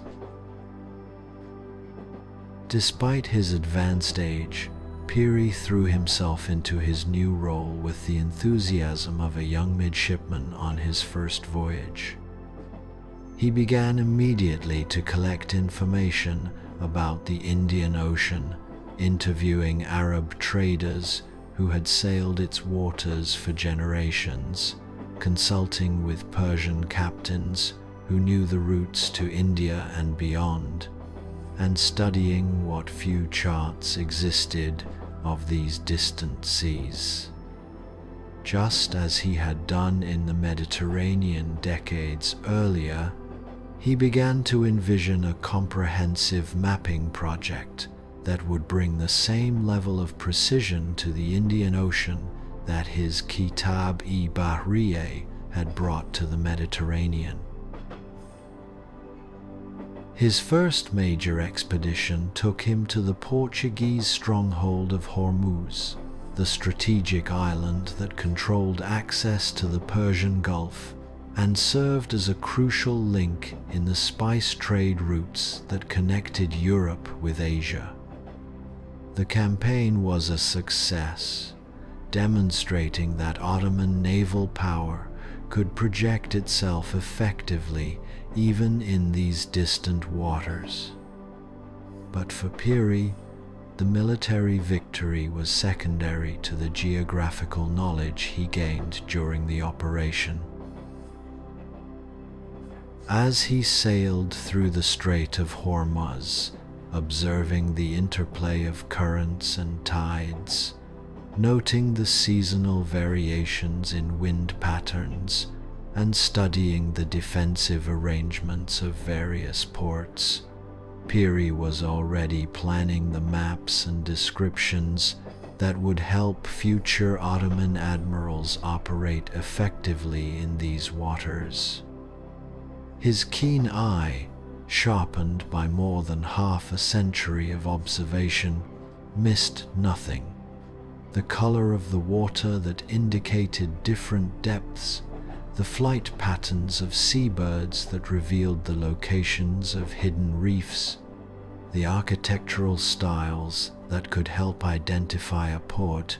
even when approaching from an unusual angle. But age,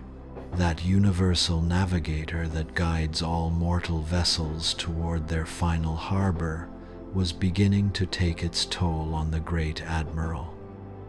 The physical demands of commanding a fleet in the challenging climate of the Arabian Peninsula, combined with the political pressures of operating so far from Constantinople, began to wear on him. His letters home to friends in the capital spoke increasingly of his desire to return to his books and maps,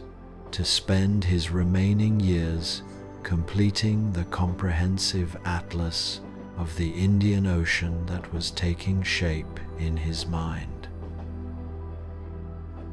Tragically, Piri Reis would never have the chance to complete this final great work. In 1553, following a failed expedition against the Portuguese in the Arabian Sea, he was recalled to Constantinople and, in one of the most controversial decisions of Sultan Suleiman's reign, was executed for his perceived failures in the Indian Ocean campaign. The man who had given the Ottoman Empire some of its most valuable navigational knowledge met his end not in battle against the enemies of the empire, but at the hands of the very rulers he had served so faithfully for more than 6 decades. Yet death, which silences the voice and stills the hand, could not diminish the legacy that Piri Reis had created through his extraordinary life. His maps continued to guide Ottoman sailors long after his passing, and his Kitab-i Bahriye remained the definitive guide to Mediterranean navigation for centuries. More than that, his approach to cartography, combining rigorous observation with artistic beauty, technical precision with poetic description, had established a new standard for what maps could be and do. In the centuries that followed his death, the name Piri Reis became legendary throughout the maritime world. His 1513 world map,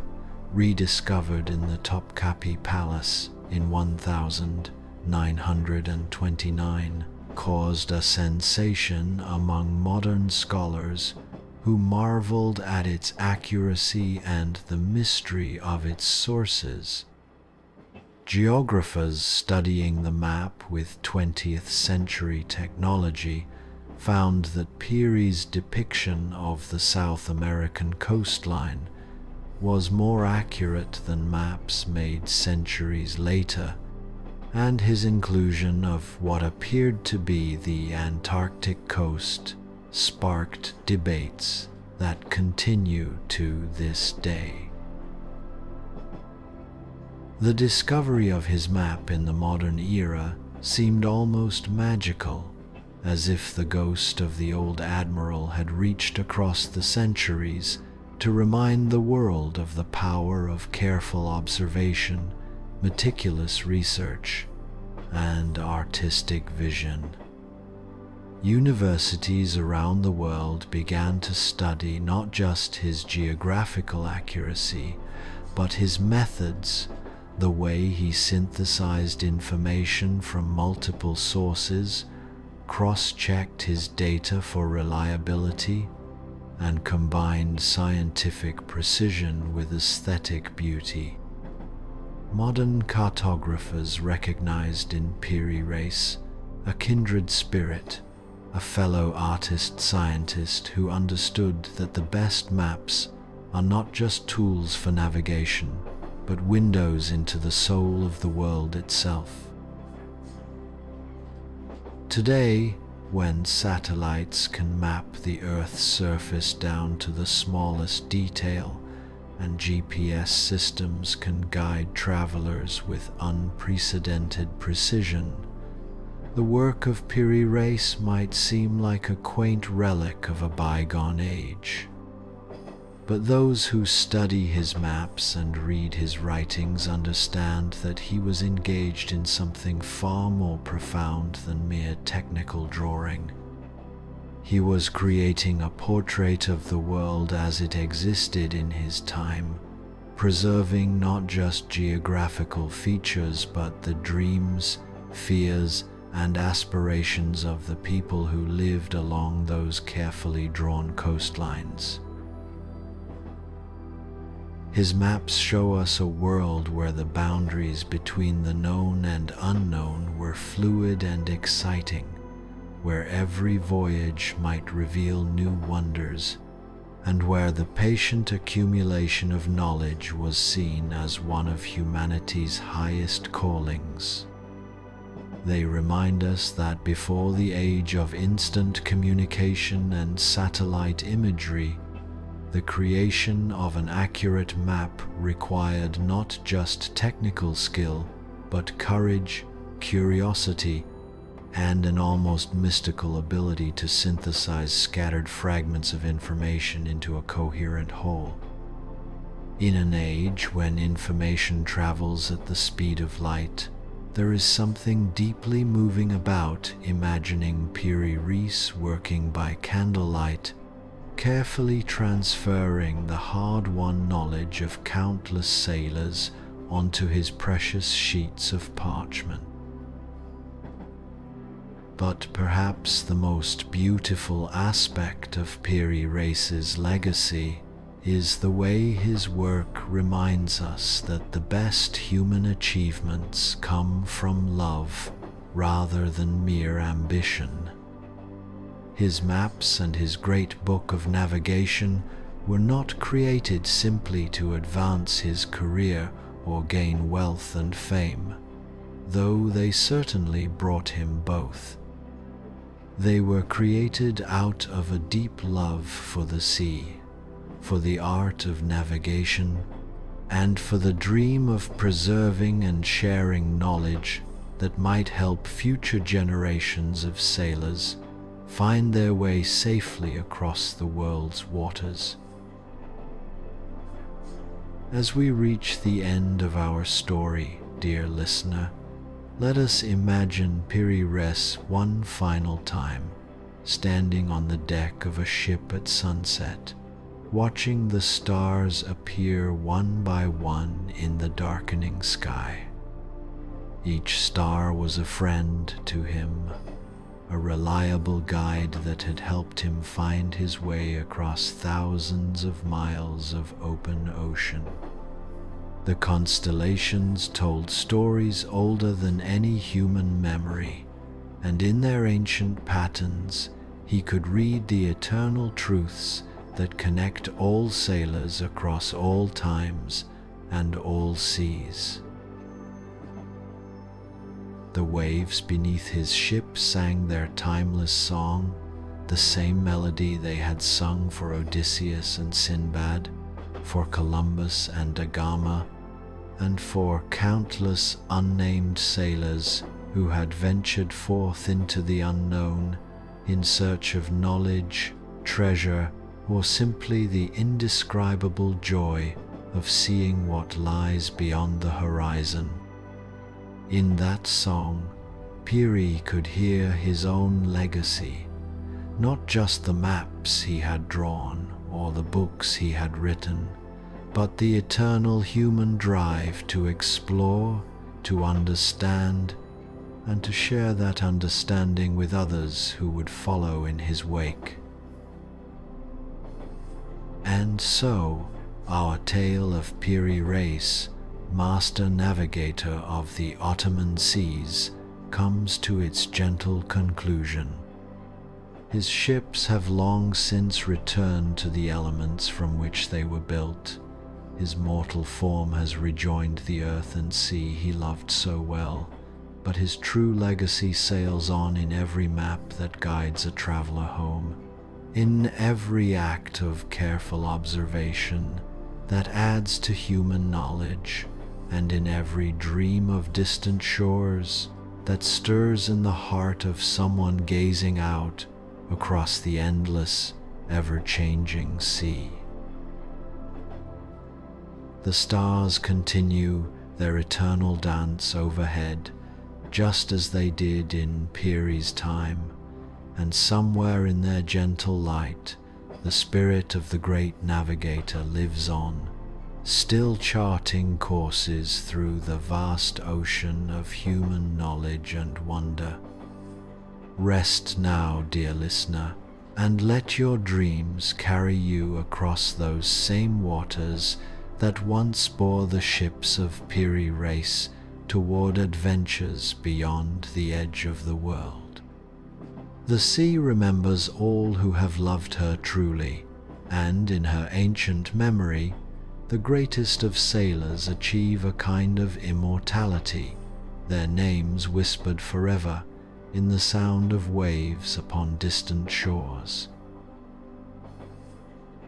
And so ends our dreamy tale of the master navigator, as the gentle waves of sleep carry us toward our own peaceful harbors of rest. May your dreams be filled with fair winds and following seas, guided by the same stars that once showed Piri Reis the way across the wine-dark waters of his beloved Mediterranean. Sleep now and sail on,